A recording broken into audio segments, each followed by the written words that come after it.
नमस्कार दोस्तों, मैं हूं दिनेश के वोरा। स्वागत है आपका 4 पीएम और न्यूज़ टाइम दिनेश के वोरा चैनल के ऊपर। दोस्तों, भारत के ऊपर बात करते-करते आज भारत से बाहर पाकिस्तान की बात करेंगे। भारत के ही संदर्भ में बात करेंगे। यानी कि संदर्भ होगा भारत, पाकिस्तान और क्या कहते हैं अमेरिका। और टाइटल हमारा आपने देखा है, ओए लाले दी जान, अमेरिका पाकिस्तान पे कुर्बान और मोदी हैरान परेशान। जी हाँ, जी लाले दी जान। दरअसल पिछले कुछ महीनों से ऐसा हो रहा है जहां पर पाकिस्तान तो बन गया डार्लिंग। और ऐसा डार्लिंग बना पूरे वेस्ट का, ऐसा लगता है कि पूरा एक चक्कर घूम के वापस आ गया। कहां तो धीरे धीरे जब अफगानिस्तान के वो सब चक्कर हुआ था जहां पर अमेरिका ने अपना क्या कहते हैं कि छोड़ दिया था, और उससे काफ़ी पहले से पाकिस्तान के साथ संबंध खराब हो गए थे। भारत के साथ संबंधों में एक काफ़ी मजबूती सी आ गई थी, और धीरे-धीरे क्वाड भी बना और गलबैयाँ पड़नी शुरू हो गई ट्रंप के साथ, फिर बाइडेन के साथ। पर कहीं न कहीं बीच में बाजी खिसकती नज़र आई। खिसकती इसलिए नज़र आई कि यूक्रेन युद्ध के बाद जितने समीकरण थे, जितनी इक्वेशंस थीं, ये बदलती नज़र आई। अमेरिका को उम्मीद थी कि भारत रूस के पाले से निकलकर उसके पाले में आ जाएगा और उसको सपोर्ट भी करेगा। पर उसकी आशाओं पर तुषारापात हो गया। अच्छा खासा तुषारापात हुआ। भारत ने एक ऐसे रुख का निर्माण कर लिया जो लगातार, जिसे क्या कहते हैं, स्टेप बाय स्टेप वो रूस की तरह झुकता चला गया। दरअसल जितने भी vote United nation general assembly या यूनाइटेड नेशन की सिक्योरिटी काउंसिल या फिर यूनाइटेड नेशन के अन्य अंग जैसे कि ह्यूमन राइट्स कमीशन या कोई और अन्य अंग, भारत ने लगातार वेस्ट के जितने रेजोल्यूशन आए, चाहे अमेरिका की ओर से या अमेरिका सपोर्टेड रेजोल्यूशन आए, सबका विरोध किया। अच्छा खासा विरोध किया, कभी एब्सटेन करके, कभी किसी और तरीके से, और लगातार ये कहा कि हम रशिया के साथ हैं। एक डिप्लोमेटिकली लाइन बोलता रहा इंडिया, और वो एक लाइन रटी रटाई लाइन है, we want a diplomatic and dialogue based solution between the Ukraine and the other country. कमाल की बात है, ये अदर कंट्री का नाम इंडिया ने कभी नहीं लिया। आपने नोट किया होगा कि हमारे फॉरेन मिनिस्ट्री ने और खास तौर से मोदी जी ने कभी भी रशिया को एलिगेट नहीं किया कि रशिया इस वॉर के लिए रिस्पॉन्सिबल है। वॉर शब्द ही यूज नहीं किया गया, इस शब्द का भी यूज नहीं किया गया कभी भी इंडिया के द्वारा या मोदी जी के द्वारा कि रशिया ने यूक्रेन पर आक्रमण किया। ये कहते हैं कि यूक्रेन युद्ध रुकना चाहिए, बातचीत होनी चाहिए, डायलॉग होना चाहिए, डिप्लोमेसी यानी कि कूटनीति को स्थान मिलना चाहिए। किसके साथ मिलना चाहिए? लेकिन रूस का नाम लेने से भारत कतराता रहा, और आज जबकि 9 महीने ऑलमोस्ट हो गए इस युद्ध के, जहां पर पूरी दुनिया ने उसकी मजम्मत की, भारत ने रूस का नाम नहीं लिया, आज तक नाम नहीं लिया। इवन एक पर्टिकुलर डायलॉग जो एससीओ समिट में, शंघाई कोऑपरेशन ऑर्गेनाइजेशन के समिट में, जो मोदी जी ने कहा पुतिन को कि war is not a solution, वो रूस से जरूर कहा कि पुतिन से कहा कि war is not a solution, लेकिन बाहर आके कभी ये नहीं कहा कि रूस इस युद्ध को रोक दे। बल्कि उसके बाद जेलेंस्की से जो बातचीत होती है, वहां पर प्रधानमंत्री उससे कहते हैं कि आप बात करो, आप बात करो, लेकिन ये नहीं बोला किससे बात करो। वही रूस से ये नहीं कहा कि तुम बात करो। तो भारत ने एक बहुत बड़ा गेम खेला, दो नाव पर पैर रखा और फंसा। जब ये सारे के सारे रेजोल्यूशन भारत ने रिजेक्ट कर दिए, वेस्ट के, अमेरिका के, जापान के, ऑस्ट्रेलिया के, न्यूजीलैंड के, पूरी यूरोपियन यूनियन के, ब्रिटेन के, तब यह संशय शुरू हो गया कि भारत किसी भी हालत में वेस्ट के पाले में नहीं आएगा और वो रूस के पाले में ही रहेगा। अब यहां से भारत और वेस्ट की तल्खियां शुरू होती हैं। बीच में भारत के विदेश मंत्री जयशंकर ने तो एक दिन गुस्से में आके ये भी कह दिया अमेरिकन विदेश मंत्री ब्लिंकन को कि हुम यू आर फूलिंग, आप बेवकूफ किसे बना रहे हैं। ये शब्द विदेश नीति में, कूटनीति में यूज नहीं किए जाते, लेकिन भारत का एग्रेशन उनको भाया नहीं। और कुछ महीने पहले कुछ ऐसे बदलाव हुए जहां पर यूक्रेन को आर्मामेंट्स या हथियार भेजने के लिए अमेरिका को और ब्रिटेन को, यूरोपियन यूनियन को एक ट्रस्टवर्दी, विश्वसनीय सहायक की जरूरत थी, देश की जरूरत थी। और उस देश के रूप में उनको मिलता है पाकिस्तान। एक विदेश मंत्रियों की, रक्षा मंत्रियों की, उनकी ब्रिटेन की और यहाँ की मीटिंग होती है, अमेरिका के थ्रू सारी मीटिंग्स ऑर्गेनाइज होती हैं और वहां के द्वारा रावलपिंडी का नूर खान एयरबेस, नूर खान एयरबेस जो है पाकिस्तान एयरफोर्स का है, उसको अलाउ कर दिया गया है कि यहां से सारे के सारे हथियार आप यूक्रेन को भेज सकते हैं। बस यहां से बाजी पलटनी शुरू होती है साहब। कई फ्लाइट्स एक के बाद एक वाया पाकिस्तान वहां जाती हैं। फिर उसके बाद एक अगला दौर आता है। इस दौर में कहा जाता है कि पाकिस्तान, जो हमारे पास सूचनाएं हैं कि पाकिस्तान अपनी आर्मामेंट फैक्ट्रियों के अंदर हथियार, आर्टिलरी और बॉम्ब्स वगैरह जो चीजें बनाए और यूक्रेन को सप्लाई करे, उसकी पेमेंट हम करेंगे, यानी कि अमेरिका पेमेंट करेगा। फटाफट बहुत सारी फैक्ट्रियां हैं पाकिस्तान के अंदर आर्मामेंट की जो बनाती हैं, हथियार बनाती हैं, जैसे इंडिया में भी हैं, तो उनके पास भी हैं। तो पाकिस्तान कोई बकरी का बच्चा थोड़ी है, मुल्क है भाई। उन्होंने फटाफट बनाने शुरू की और लगातार सप्लाई शुरू की। ये supplies via Romania, via Poland, via शायद मोल्डोवा भी है। ये सारी सप्लाइयां जो लॉजिस्टिक थी, ये वेस्टर्न कंट्री में ब्रिटेन, अमेरिका और बाकी देशों ने ऑर्गेनाइज की। इसमें पाकिस्तान के हवाई जहाज यूज नहीं किए गए, फ्रेटर एयरक्राफ्ट यूज नहीं किए। फ्रेटर एयरक्राफ्ट ब्रिटिश या बाकी अमेरिकन जो थे वो यूज किए गए, ग्लोब मास्टर वगैरह हैं उनका इस्तेमाल किया गया। इसने दरअसल सारी इक्वेशन चेंज कर दी और यहां बाइडन को, और उस समय बोरिस जॉनसन थे, उनको लगना शुरू हो गया कि पाकिस्तान हमारा जो पुराना ट्रस्टेड पार्टनर था, नेटो सपोर्टेड पार्टनर था, इसके ऊपर यकीन किया जा सकता है, इंडिया पर यकीन नहीं किया जा सकता। इंडिया लगातार उनकी नजरों में उनको धोखा दे रहा था। वेस्ट के अंदर एक इंप्रेशन चला गया कि इंडिया हमें धोखा दे रहा है और वो हमारे साथ नहीं रहना चाहता है, और इसलिए क्वाड की मीटिंग के अंदर भी अब वेस्ट ने इंटरेस्ट लेना थोड़ा कम शुरू कर दिया। विशेष रूप से एससीओ मीटिंग को देखा जा रहा था। इससे पहले एक G7 मीटिंग आई थी, वहां भी इंडिया को प्रभावित करने की कोशिश की गई, लेकिन वेस्टर्न कंट्रीज भारत के रुख को बदलने में कामयाब नहीं हुए। और भारत का जो एक रुख था कि हमें रशिया का नाम ही नहीं लेना है, रशिया को आक्रमणकारी नाम से बुलाना ही नहीं है, तो वहां से ये सारी कहानी पलट जाती है। यानी कि ओए लाले दी जान, अमेरिका पाकिस्तान पे कुर्बान, मोदी हैरान परेशान।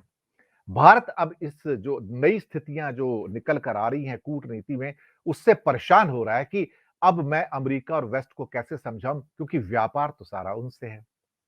अब कहानी आगे चलती है, ये कहानी यहां रुकती नहीं है, ये कहानी आगे चलती है। और आगे चल के अभी यूनाइटेड नेशन जनरल असेंबली का एक सेशन होता है, जिसके अंदर मोदी जी नहीं जाते हैं, पुतिन भी नहीं जाता है, और क्या कहते हैं, जिपिंग भी नहीं जाते चाइना के। लेकिन पाकिस्तान के प्रधानमंत्री शहबाज शरीफ जाते हैं, और शहबाज शरीफ वहां जाकर अपना भाषण देते हैं, और उनकी स्पेशल मुलाकात करवाई जाती है जो बाइडन से। जो बाइडन वहां मुलाकात करते हैं और वो पाकिस्तान का जो सूत्र बताते हैं, शुक्रिया अदा करते हैं कि आप एज ए ट्रस्टेड पार्टनर हमारे पास वापस आए हैं। और इमीडिएटली वहां पर फिर पाकिस्तान की जो आर्मी के चीफ हैं कमर बाजवा, उनको बुलाया, आमंत्रित किया जाता है। 7 डेज का state visit, red carpet welcome दिया जाता है उनको वॉशिंगटन डीसी के अंदर। ये वो वेलकम था जो भारत के मंत्री राजनाथ सिंह को दिया गया था। भारत के तो रक्षा मंत्री थे, कमर बाजवा तो सिर्फ रक्षा सेनाओं के प्रमुख थे, तो भी उन्हें वही वेलकम दिया गया जो कि एक किस्म से एक बड़े कैबिनेट मिनिस्टर को दिया जाता है।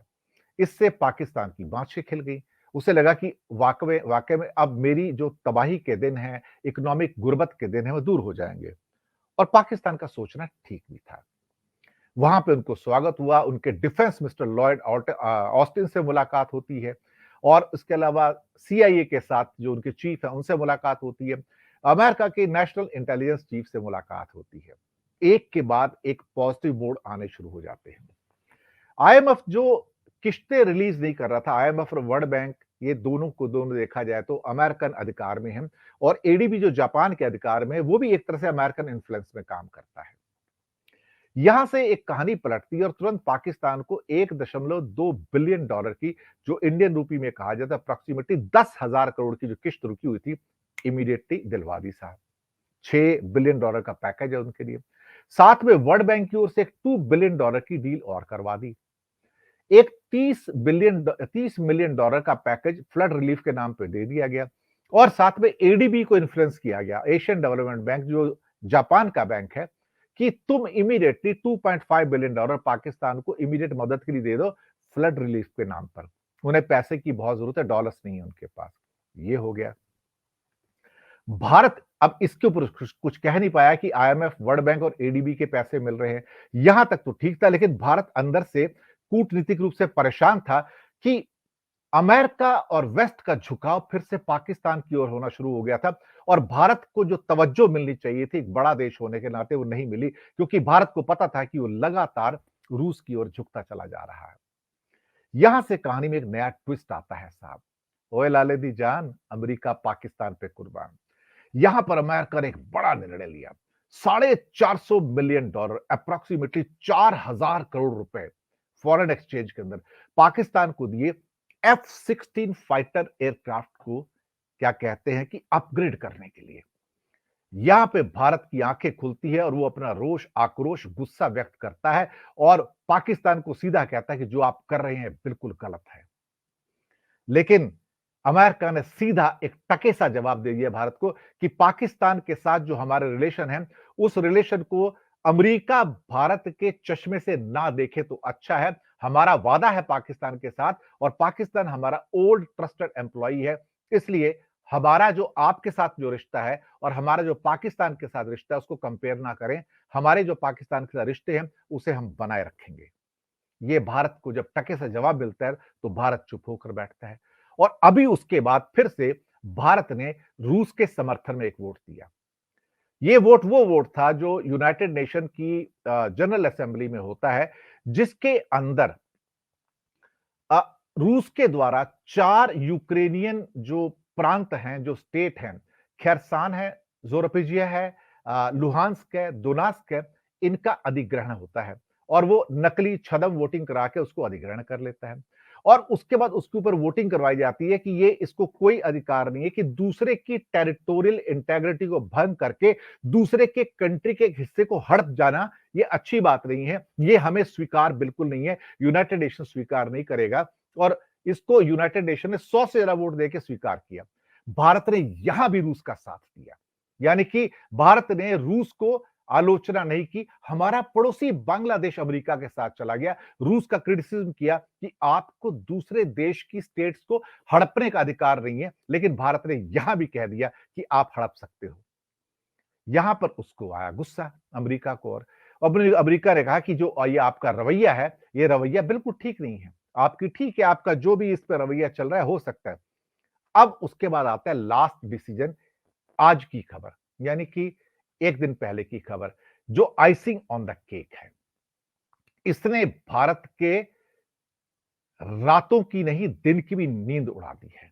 ये एक नया निर्णय आया था।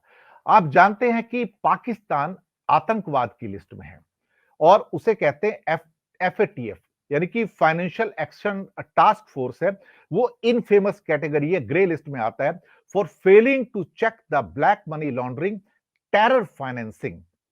अब इसके लिए पाकिस्तान कई सालों से स्ट्रगल कर रहा था कि वो यहां से बाहर आए और यहां पर क्या होता है कि अगर ये इस लिस्ट में होता है, इसके जो वॉच डॉग हैं वो सारे के सारे वेस्टर्न वर्ल्ड के हैं। वॉच डॉग कहता है कि एफएटीएफ जो है बेसिकली उसकी प्लेनरी जो है सेशन है अब अगले हफ्ते होने जा रहा है, बहुत जल्दी। अब दरअसल ग्रे लिस्ट में आने का मतलब था कि उसको आईएमएफ से लोन नहीं मिलेगा, उसको वर्ल्ड बैंक से लोन नहीं मिलेगा, उसको एशियन डेवलपमेंट बैंक से लोन नहीं मिलेगा, उसको यूरोपियन यूनियन से लोन नहीं मिलेगा और उसके लिए कैश स्ट्रैप्ड हो जाएगा वो।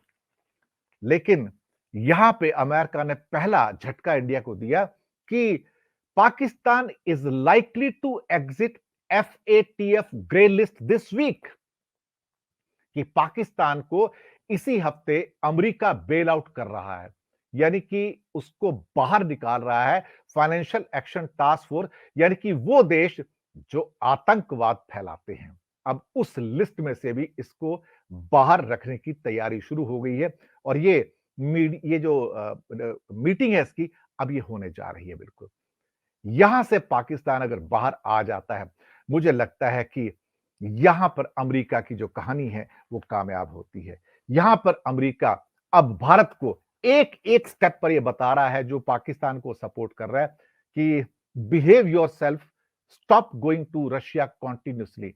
लेकिन इंडिया नहीं बात मान रहा उसकी, और इसीलिए वो पाकिस्तान को वापस अपने पाले में उसने ले लिया और कहा कि बस बस बहुत हो गया, अब इसके बाद और नहीं।